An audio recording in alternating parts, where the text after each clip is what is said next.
Hello everyone and welcome back.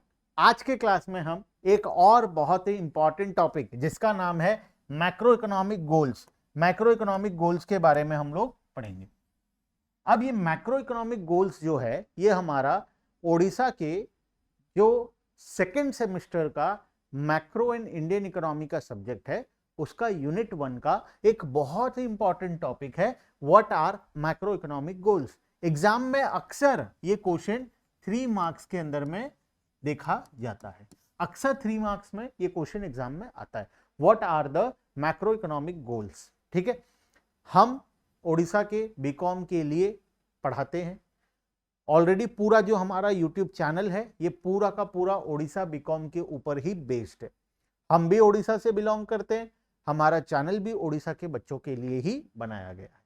Channel के description box में, video के डिस्क्रिप्शन बॉक्स में तुम्हें एक मोबाइल एप्लीकेशन का लिंक मिलेगा, उसको जरूर से डाउनलोड करके इंस्टॉल कर लेना, जहां पर ये जो पीडीएफ है जिससे मैं पढ़ा रहा हूं, नोट्स जितने भी हो गए, important questions, important topics, past year के पेपर्स और बहुत सारे कंटेंट, मेरे से डाउट पूछना है, सब कुछ मोबाइल एप्लीकेशन के थ्रू हो सकता है। साथ में एक व्हाट्सएप नंबर भी दिया गया है, उस व्हाट्सएप नंबर में जरूर से मैसेज कर देना ताकि मैं तुम्हें तुम्हारे कॉलेज के ग्रुप में ऐड कर दूं। कॉलेज के ग्रुप में बने रहना ताकि हम बहुत सारा अपडेट्स जो कॉलेज से स्पेसिफिक है, एग्जाम स्पेसिफिक है, जो बीकॉम के बच्चों के लिए रेलेवेंट है, वो सब कुछ हम तुम्हारे साथ शेयर कर सकें। ठीक है, चलो फटाफट से शुरू करते हैं बिना टाइम वेस्ट किए। मैक्रो इकोनॉमिक गोल्स एक 3 मार्क का क्वेश्चन का टॉपिक, अक्सर एग्जाम में ये आता है। मैं तुम्हें क्वेश्चन पेपर भी दिखाऊंगा जब यूनिट 1 कंप्लीट हो जाएगा ना, तब मैं तुम्हें पास्ट ईयर का क्वेश्चन पेपर्स निकाल कर दिखाऊंगा कि मैंने जो जो टॉपिक पढ़ाया है,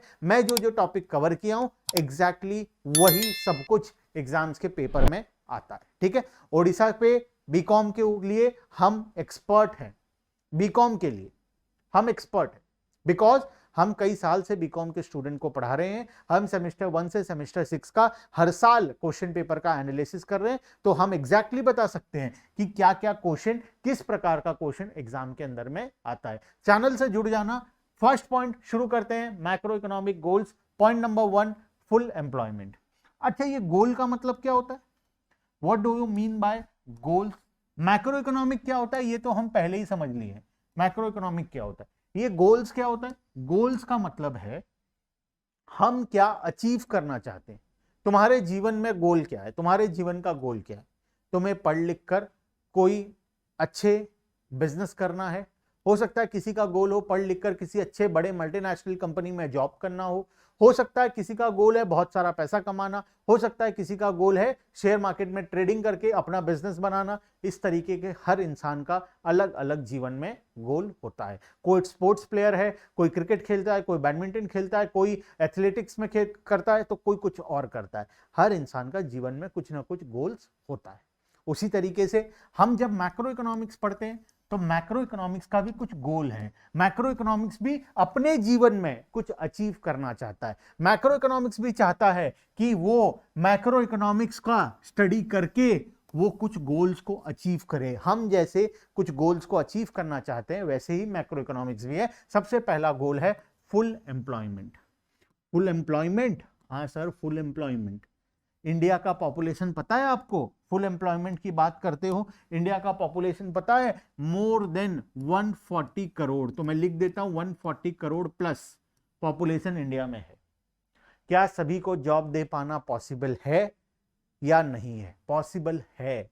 अगर हम मैक्रो इकोनॉमिक्स का स्टडी अच्छे से करें तो हो सकता है एक दिन ऐसा आए हमारे इंडिया के अंदर में कोई भी अनएम्प्लॉयड ना रहे, सबको जॉब मिल जाए। अगर मैक्रो इकोनॉमिक फैक्टर्स अच्छे से काम करेगा तो सभी को जॉब मिल सकता है। यह मैक्रो इकोनॉमिक्स का गोल है। सबसे नंबर 1 गोल फुल एम्प्लॉयमेंट। मैक्रो इकोनॉमिक्स चाहता है कि इंडिया के अंदर में फुल एम्प्लॉयमेंट हो। तो आओ पढ़ते हैं फुल एम्प्लॉयमेंट वाले पॉइंट को।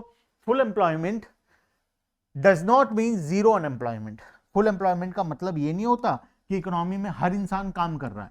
जीरो अनएम्प्लॉयमेंट किसको बोलेंगे? जीरो एम्प्लॉयमेंट मतलब जब सबको ही काम कर रहे। लेकिन सोच कर देखो ना, what do you mean by unemployed? Who is a unemployed? जो काम करना चाहता है, जिसका विलिंगनेस टू वर्क है, एबिलिटी टू वर्क है। विलिंगनेस एंड एबिलिटी का मतलब, मान लो मैं चार्टर्ड अकाउंटेंट हूं, ठीक है, मेरा विलिंगनेस टू वर्क है, मैं काम करना चाहता हूं, लेकिन मेरा एबिलिटी टू वर्क नहीं है। मैं एरोप्लेन फ्लाई करना, मैं पायलट बनना चाहता हूं, क्या मेरा ability to become a pilot है? क्या ability to fly a aeroplane है? क्या मैं लाइसेंस है मेरे पास? क्या मुझे फ्लाई करना आता है? नहीं आता। और मैं घर पे बैठ जाऊं कि नहीं मुझे एरोप्लेन चलाने का जॉब नहीं मिल रहा है, मैं तो काम नहीं करूंगा, मुझे मेरा जॉब नहीं मिल रहा है, क्या ये जस्टिफाइड है? नहीं, क्योंकि मेरा एबिलिटी टू वर्क नहीं है। विलिंगनेस टू वर्क तो है, मैं काम तो करना चाहता हूं, लेकिन मेरे पास वो रिक्वायर्ड स्किल्स नहीं है, रिक्वायर्ड ट्रेनिंग नहीं है। अगर ऑपोजिट कर लें तो मान लो मेरे पास रिक्वायर्ड स्किल्स एंड ट्रेनिंग है, लेकिन मैं काम करना ही नहीं चाहता, मेरा मन ही नहीं है काम करने का, मैं घर में बैठा हूं और बोल रहा हूं जॉब इंटरव्यू के लिए बुलाए हैं, मैं जाता ही नहीं जॉब इंटरव्यू देने। कंपनी खोज रहा है कि कोई पायलट मिल जाए, लेकिन मैं जॉब इंटरव्यू देने ही नहीं जा रहा हूं, मैं घर में बैठा हूं, क्योंकि मेरा विलिंगनेस टू वर्क नहीं है। तो जब किसी इंसान का विलिंगनेस टू वर्क या एबिलिटी टू वर्क नहीं होता है, तो हम उसका कुछ नहीं कर सकते, वो इंसान को हम पहले ही हटा देते।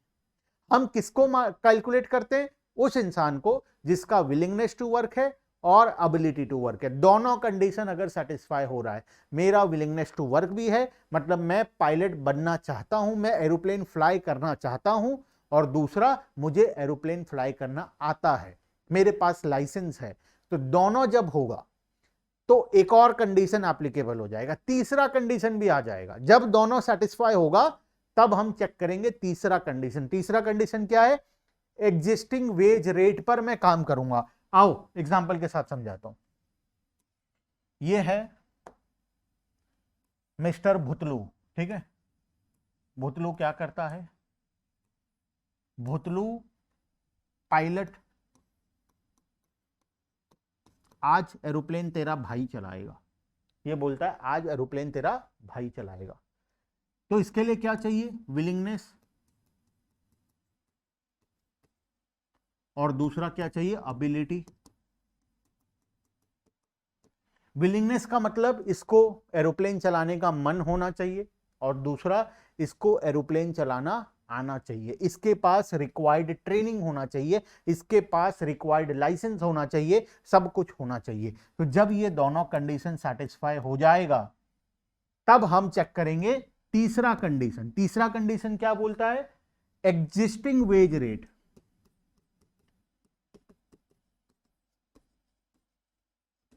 Wage rate, existing wage rate में ये काम करने के लिए तैयार होना चाहिए। इसका मतलब एग्जिस्टिंग वेज रेट का मतलब है, मान लो मिस्टर भुतलू के पास, ये कौन है? भुतलू मेरा दोस्त है, ये भुतलू, ठीक है। भुतलू विलिंगनेस टू वर्क है, एबिलिटी टू वर्क है, दोनों है, लेकिन ये बोलता है 5 करोड़ दोगे तो एरोप्लेन चलाऊंगा, वरना नहीं चलाऊंगा। क्या इसे जॉब मिलेगा कभी? मार्केट में पायलट का सैलरी है मान लो 1 CR, ये मार्केट का रेट है। हर पायलट अप्रॉक्स 1 करोड़ के आसपास सैलरी में काम करता है, लेकिन ये बोलता है मैं तो अनोखा हूं, मेरा नाम भुतलू है, मुझे क्या चाहिए? मुझे 5 करोड़ का सैलरी चाहिए। क्या इसे जॉब मिलेगा? ऑब्वियसली नहीं। तो क्या ऐसे इंसान को भी हम अनएम्प्लॉयड बोलेंगे? नहीं, इस प्रकार के इंसान को हम पागल बोलते हैं, इस प्रकार के इंसान को हम इरैशनल बोलते हैं, मतलब हम उसको अनएम्प्लॉयड में कैलकुलेट नहीं करेंगे। अनएम्प्लॉयमेंट कौन होगा? जब विलिंगनेस टू वर्क है, एबिलिटी टू वर्क भी है, और एग्जिस्टिंग वेज रेट, जो मार्केट में वेज रेट चल रहा है, उस वेज रेट में वो काम भी करने के लिए तैयार है, और फिर भी उसे अगर जॉब नहीं मिल रहा, अगर ये तीनों कंडीशन सेटिस्फाई हो जाए और फिर भी अगर जॉब ना मिले, तो उस इंसान को हम बोलते हैं अनएम्प्लॉयड। क्लियर है बात? उसके बाद भी 2 प्रकार का अनएम्प्लॉयमेंट और होता है, एक होता है स्ट्रक्चरल अनएम्प्लॉयमेंट और दूसरा होता है फिक्टिशियस अनएम्प्लॉयमेंट या फिक्शनल अनएम्प्लॉयमेंट। ठीक है, वो क्या होता है हम लोग पढ़ेंगे। पहले आते हैं बुक के अंदर में। Full employment, what is full employment? Full employment वो होता है जिसका willingness to work plus ability to work plus जो एग्जिस्टिंग वेज रेट में काम करना चाहता है, तीनों कंडीशन जो इंसान सेटिस्फाई करता है, अगर उसको जॉब मिल गया तो फुल एम्प्लॉयमेंट हो गया, अगर उसको जॉब नहीं मिला तो फुल एम्प्लॉयमेंट नहीं होगा। बात समझ में आया? तो फुल एम्प्लॉयमेंट क्या बोलता है? हर वो इंसान जिसका विलिंगनेस टू वर्क है, एबिलिटी टू वर्क है और एग्जिस्टिंग वेज रेट में काम करने के लिए तैयार है, तीनों कंडीशन सेटिस्फाई करता है तो उसको जॉब मिल जाता है, तो उसे हम बोलेंगे फुल एम्प्लॉयड। वो सिचुएशन को बोलेंगे फुल एम्प्लॉय। अगर तीनों में से कोई एक चीज मिसिंग है तो उस इंसान को हम लोग कैलकुलेट नहीं करेंगे। ठीक है, full employment does not mean zero unemployment, as some level of unemployment is considered natural. Natural rate of unemployment होता है, natural rate of unemployment. What is natural rate of unemployment? मतलब इकोनॉमी में हर इंसान के पास काम है, फिर भी कुछ लोग खाली बैठे हैं। इतना बड़ा इकोनॉमी है, अगर इतना बड़ा इकोनॉमी है तो बहुत प्रकार के लोग हैं। इसमें कौन कौन से वो लोग हैं? एक है फिक्शनल और दूसरा है स्ट्रक्चरल। आओ समझते हैं फिक्शनल क्या होता है और दूसरा समझेंगे हम लोग स्ट्रक्चरल क्या होता है। बात समझ में आया? सबसे पहला फिक्शनल क्या होता है, दूसरा स्ट्रक्चरल क्या होता है। देखो, व्हाट इज फिक्शनल? मान लेते हैं फिक्शनल क्या होता है? मैं टाटा कंपनी में जॉब करता था, अब जा रहा हूं इन्फोसिस, दोनों इंडिया की कंपनी है। यहां पर मैं जॉब चेंज कर रहा हूं, मैं यहां से यहां शिफ्ट हो रहा हूं। यहां पर मेरे जॉब छोड़ने का डेट है 31 मार्च 2025। यहां पर मैं जॉब टर्मिनेट करूंगा 31/3/2025 को। यहां पर ज्वाइनिंग है 1/6/2025। तो यहां से यहां के बीच में मैं 2 मंथ्स के लिए खाली बैठा हूं, घर में बैठा हूं, नहीं बैठा हूं। जॉब छोड़ दूंगा यहां पर मार्च में और यहां ज्वाइन करूंगा जून में, तो बीच का अप्रैल और मई का महीना, 2 महीना मैं क्या बैठूंगा? खाली बैठूंगा। इसको बोलते हैं फिक्शनल अनएम्प्लॉयमेंट। क्या रियलिटी में मैं अनएम्प्लॉयड हूं? नहीं, मेरे को 2 महीना बाद जॉब मिल चुका है ऑलरेडी, मैं अनएम्प्लॉयड नहीं हूं, मैं टेम्परेरीली 2 महीने के लिए खाली बैठा हूं। ठीक है, तो इसको बोलते हैं फिक्शनल अनएम्प्लॉयमेंट। ये इकोनॉमी के लिए प्रॉब्लम नहीं है, क्योंकि हमें पता है 2 महीने बाद तो इसे जॉब मिल चुका है ऑलरेडी, तो ये इंसान हमारे इकोनॉमी के लिए प्रॉब्लम नहीं है। तो फिक्शनल अनएम्प्लॉयमेंट को हम इसीलिए कैलकुलेट नहीं करते हैं, इसको मानते हैं दिस इज नेचुरल। इतना बड़ा इकोनॉमी है, 140 करोड़ की जनता है, इस प्रकार का टेम्परेरी छोटा मोटा गैप तो होगा ही होगा, इसको हम रोक नहीं सकते, तो इसीलिए मानकर चलते हैं ये नेचुरल रेट ऑफ अनएम्प्लॉयमेंट है। ठीक है, एक और होता है स्ट्रक्चरल अनएम्प्लॉयमेंट। स्ट्रक्चरल क्या बोलता है? स्ट्रक्चरल अनएम्प्लॉयमेंट क्या बोलता है? मैं जब पहले मैनुअल, मैं अकाउंटेंट हूं, ठीक है, मान लो मैं आई एम अकाउंटेंट। पहले मैनुअली होता था, लाल खाता देखे हो, रेड कलर का बुक होता था, उसमें डेबिट क्रेडिट एंट्री किया जाता था पहले। आजकल क्या आ गया है? आजकल सिस्टम आ गया, टैली आ गया, आजकल टैली आ गया है। मैं अकाउंटेंट हूं, मुझे मैनुअल अकाउंटिंग तो आता है, लेकिन मुझे टैली अकाउंटिंग नहीं आता। जब मेरा मालिक, मैं जिस कंपनी में काम करता था, वो मैनुअल से शिफ्ट हुआ टैली में, मुझे जॉब से निकाल दिया। क्यों निकाल दिया भाई? बिकॉज मैं अपने आप को बदल नहीं पाया। जब सिचुएशन चेंज हुआ, मैं अपने आप को सिचुएशन के अकॉर्डिंग बदल नहीं पाया। तो इसमें गलती किसका है? इसमें गलती तो मेरा है, क्योंकि अगर इकोनॉमी में कोई चीज चेंज हो रहा है, इकोनॉमी में कोई चीज अपडेट हो रहा है, इकोनॉमी में कुछ नया आ रहा है, तो हमें भी अपने आप को क्या करना पड़ेगा? अपडेट करना पड़ेगा। लेकिन अगर हम अपने आप को अपडेट नहीं करते हैं तो इसमें गलती किसकी है? हमारी है। तो हम क्या बन गए? अनएम्प्लॉयड बन गए। ध्यान देना, काम वही है, काम करने का तरीका बदला। अभी भी, पहले भी जर्नल एंट्री होता था, अभी भी जर्नल एंट्री हो रहा है। पहले भी कैश बुक बनता था, अभी भी कैश बुक बन रहा है। पहले भी बैलेंस शीट बनता था, अभी भी बन रहा है। पहले भी प्रॉफिट एंड लॉस बनता था, अभी भी वही हो रहा है। सब कुछ वही है, लेकिन काम करने का तरीका बदल गया। पहले मैनुअली होता था, अब कंप्यूटर पे हो रहा है। तो मुझे भी तो अपने आप को बदलना पड़ेगा ना। अगर मैं अपने आप को नहीं बदलता तो इसमें किसकी गलती है? मेरी गलती है। और मेरी गलती के वजह से मैं क्या बन गया? अनएम्प्लॉयड बन गया। अगर मैं अपनी गलती की वजह से अनएम्प्लॉयड बना हूं तो ये क्या है, स्ट्रक्चरल अनएम्प्लॉयमेंट। 140 करोड़ का पॉपुलेशन वाला कंट्री है, इस प्रकार का प्रॉब्लम तो होगा ही होगा। तो इसे भी हम नेचुरल मानकर चलते हैं, ये भी टेम्परेरी है। अगर मैं अपने आप को बदल लूं तो मुझे फिर से जॉब मिल जाएगा कहीं ना कहीं, है ना। अगर मैं टैली सीख जाऊं तो मुझे फिर से जॉब मिल जाएगा। तो इसको भी हम लोग क्या मानकर चलते हैं, दिस इज ऑल्सो नेचुरल। तो दो प्रकार का नेचुरल अनएम्प्लॉयमेंट होता है। 1 मार्क के क्वेश्चन में आता है, what do you mean by fictional unemployment, what do you mean by structural unemployment. MCQ में भी आ सकता है, एमसीक्यू तो जनरली नहीं आता है तुम्हारे पेपर में, फिलिंग द ब्लैंक्स बहुत बार आता है, या 1 मार्क का क्वेश्चन बहुत बार आता है। तो 1 मार्क में अगर आ जाए तो लिख देना, क्या क्या लिखोगे, फिक्शनल क्या होता है पढ़ा चुका, स्ट्रक्चरल क्या होता है पढ़ा दिया।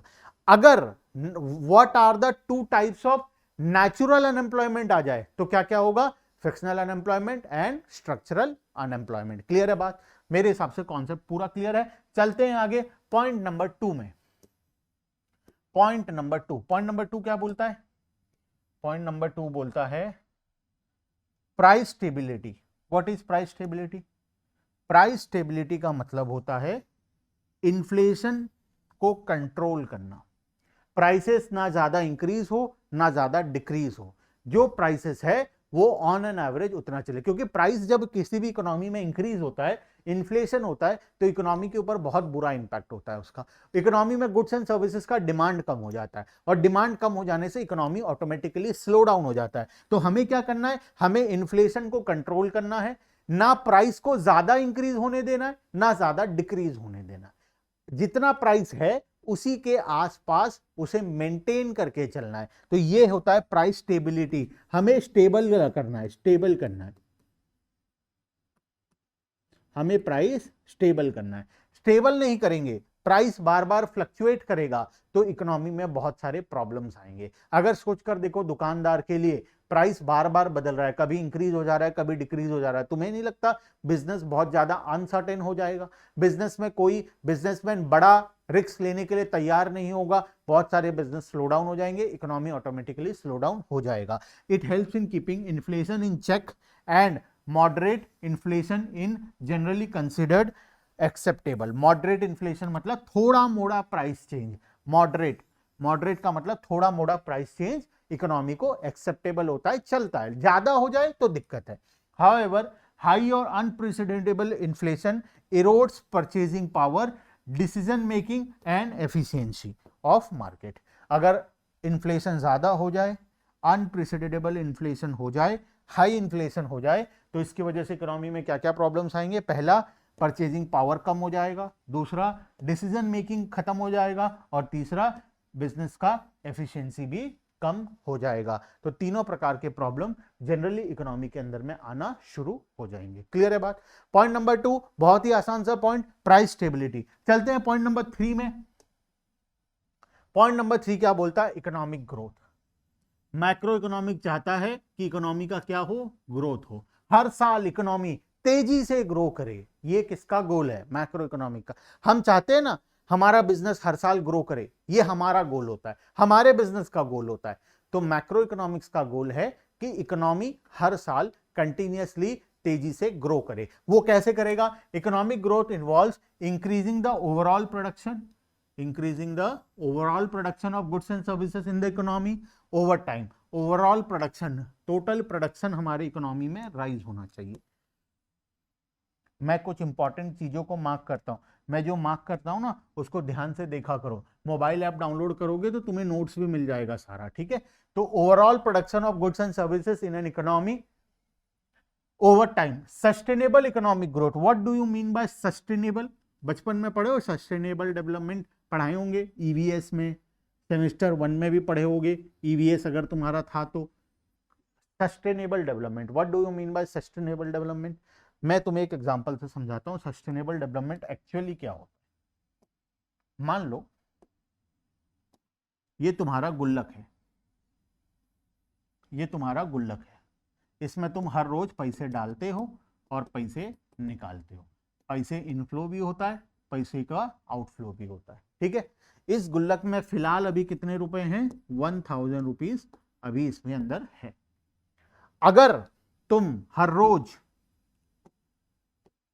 1,000 रुपए है, हर रोज 100 रुपए डालोगे अंदर और 110 रुपए निकाल लोगे, तो तुम्हें लगता है एक दिन ऐसा टाइम आएगा जब इस गुल्लक का ये जो पैसा है ये जीरो हो जाएगा? ऐसा होगा ना? यस। क्यों? क्योंकि हर रोज तुम गुल्लक में डाल कितना रहे हो? 100 रुपए, निकाल कितना रहे हो? 110 रुपए। लेकिन अगर मैं सिचुएशन को बदल दूं, तुम डाल रहे हो 110 रुपए, अब तुम सिचुएशन को रिवर्स कर दिया, डाल रहे हो 110 रुपए और निकाल रहे हो सिर्फ 100 रुपए, तो क्या कभी गुल्लक का पैसा खत्म होगा? नहीं, बल्कि गुल्लक का पैसा धीरे धीरे करके इंक्रीज होता जाएगा, है ना? इसको बोलते हैं सस्टेनेबल डेवलपमेंट। मतलब रिसोर्स को तुम जितना कंज्यूम कर रहे हो उससे ज्यादा तुम्हें रीजनरेट करना है। मतलब इकोनॉमी अगर हर साल रिसोर्स को रीजनरेट कर रहा है, नेचर हर साल रिसोर्स को रीजनरेट करता है। अगर इकोनॉमी हर साल रिसोर्स को रीजनरेट कर रहा है तो तुम्हें अपना कंजम्पशन को रीजनरेशन से कम रखना पड़ेगा। अगर मान लो हर रोज तुम 100 रुपए कमा रहे हो, खर्चा 110 करोगे तो तुम भिखारी बन जाओगे। लेकिन अगर 100 कमा रहे हो, खर्चा 80 करोगे, तो कभी भी तुम्हारे पास गरीबी वाला सिचुएशन नहीं आएगा। मतलब तुम्हारा रिसोर्सेज कभी खत्म नहीं होगा। वैसे ही इकोनॉमी के साथ होता है। इकोनॉमी का जो रीजनरेशन का रेट है उससे हमारा कंजम्पशन कम होना चाहिए। अगर ऑपोजिट हो जाए, कंजम्पशन ज्यादा हो जाए, रीजनरेशन कम हो, तो एक दिन ऐसा आएगा कि सारा रिसोर्सेज इकोनॉमी का खत्म हो जाएगा। तो सस्टेनेबल डेवलपमेंट किसको बोलते हैं? सस्टेनेबल डेवलपमेंट का मतलब हमारा रीजनरेशन का जो रेट होगा वो ज्यादा होगा और कंजम्पशन का रेट जो होगा वो कम होगा। अगर ऐसा होता है तो कभी भी रिसोर्स का इकोनॉमी में शॉर्टेज नहीं आएगा और आराम से फ्यूचर जनरेशन के लिए भी हम रिसोर्सेज छोड़कर आगे जा पाएंगे। ठीक है, पढ़ते हैं फटाफट से। Sustainable economic growth leads to rising standard of living, higher income and improved quality of life for the population. हमें सब कुछ करना है, स्टैंडर्ड ऑफ लिविंग को भी बढ़ाना है अपना, हायर इनकम के क्लास में पहुंचना है, इंप्रूव्ड क्वालिटी ऑफ लाइफ, हमें अच्छा क्वालिटी ऑफ लाइफ चाहिए, प्लस फ्यूचर जनरेशन के लिए हमें रिसोर्सेज भी छोड़कर जाना है। तो पॉइंट नंबर 3 हो गया इकोनॉमिक ग्रोथ। आते हैं पॉइंट नंबर 4 और हमारा आखिरी पॉइंट आज के लिए। पॉइंट नंबर 4 क्या बोलता है? Balance of payment stability. What is BOP? Balance of payment. Balance of payment का मतलब होता है, देखो ध्यान से, चलते हैं नीचे, ठीक है, मैं यहां आता हूं। What is balance of payment?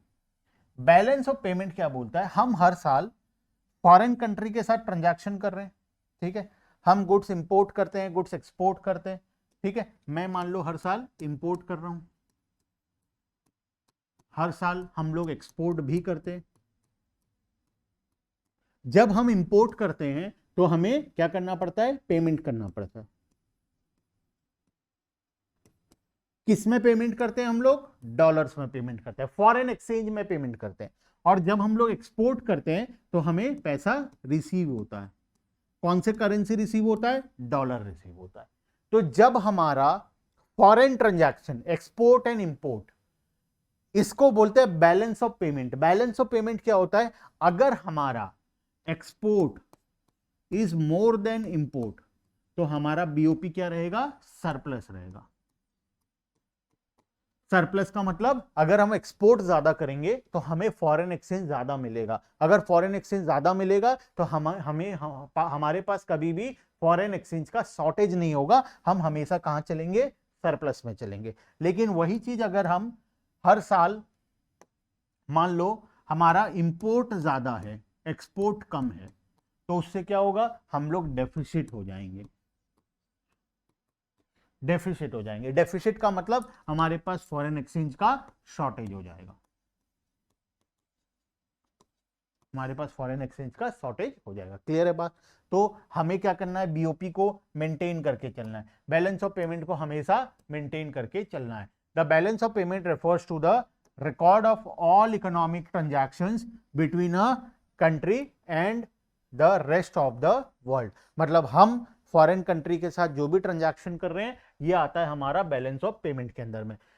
Ensure that a country can pay for its import. हमें इंश्योर करना है कि हम हमारा इंपोर्ट के लिए पेमेंट कर पाएं, बिकॉज हम बहुत सारे जरूरी सामान बाहर कंट्री से मंगाते हैं। तो अगर हमको इंपोर्ट के लिए पेमेंट करना है तो हमारे पास क्या होना चाहिए, डॉलर्स होना चाहिए। अगर हमारे पास डॉलर नहीं होगा तो हम हमारे इंपोर्ट के लिए पे नहीं कर पाएंगे। तो डॉलर लाने का तरीका क्या है, हमें एक्सपोर्ट भी करना पड़ेगा। Import with exports, avoid excessive indebtedness to the foreign entities and maintain confidence in its currency. हमें हमारे करेंसी का कॉन्फिडेंस मार्केट में बढ़ाना है। सोच कर देखो, एक ऐसा कंट्री जो कुछ भी एक्सपोर्ट नहीं कर पाता, कुछ भी बहुत सारा इंपोर्ट करता है, एक्सपोर्ट कुछ भी नहीं करता, हर साल बड़े बड़े दूसरे कंट्रीज से लोन ले लेता है, तुम्हें लगता है उस कंट्री का के ऊपर किसी को कॉन्फिडेंस आएगा? कोई बड़ा इन्वेस्टर उस कंट्री के अंदर जाकर बिजनेस करेगा? कोई बड़ा कंट्री उसे लोन देगा? इस प्रकार का होगा? कभी नहीं होगा। तो हमें हमारे करेंसी के ऊपर कॉन्फिडेंस बढ़ाना है। कॉन्फिडेंस मतलब ग्लोबली हर कंट्री ये सोचे कि वो इंडिया का करेंसी को होल्ड करे, इंडिया के करेंसी में इन्वेस्ट करे, इंडिया के मार्केट्स में आकर इन्वेस्ट करे। तो ये करना जरूरी है। हमें हमारे करेंसी के ऊपर ग्लोबली लोगों का कॉन्फिडेंस को इंक्रीज करना बहुत जरूरी है। हमको कॉन्फिडेंस इंक्रीज करना है फॉरेनर्स का हमारे करेंसी के ऊपर। जब तक इंडियन करेंसी के ऊपर उनका कॉन्फिडेंस नहीं आएगा तब तक हमारा काम नहीं बनेगा। तो ये 4 most important macro economic goals जो होते हैं, सबसे पहला हम क्या पढ़े, फर्स्ट पॉइंट हम लोग जो पढ़े वो था फुल एम्प्लॉयमेंट, दूसरा पढ़े प्राइस स्टेबिलिटी, तीसरा पढ़े हम लोग इकोनॉमिक ग्रोथ, और चौथा पढ़े हम लोग बैलेंस ऑफ पेमेंट। तीसरा हो गया हमारा इकोनॉमिक ग्रोथ और चौथा हो गया हमारा balance of payment stability. Clear है बात? तो 4 पॉइंट एग्जाम के लिए 3 मार्क के क्वेश्चंस में भी आते हैं, इसके अंडर से 1-1 मार्क का क्वेश्चन भी एग्जाम में आता है। चलो आज के लिए इतना ही, बाकी का डिस्कशन नेक्स्ट क्लास में। मोबाइल ऐप जरूर से डाउनलोड कर लेना और नीचे दिए गए व्हाट्सएप नंबर पर मैसेज अपने कॉलेज का नाम जरूर से कर देना। ठीक है, bye bye everyone and thank you.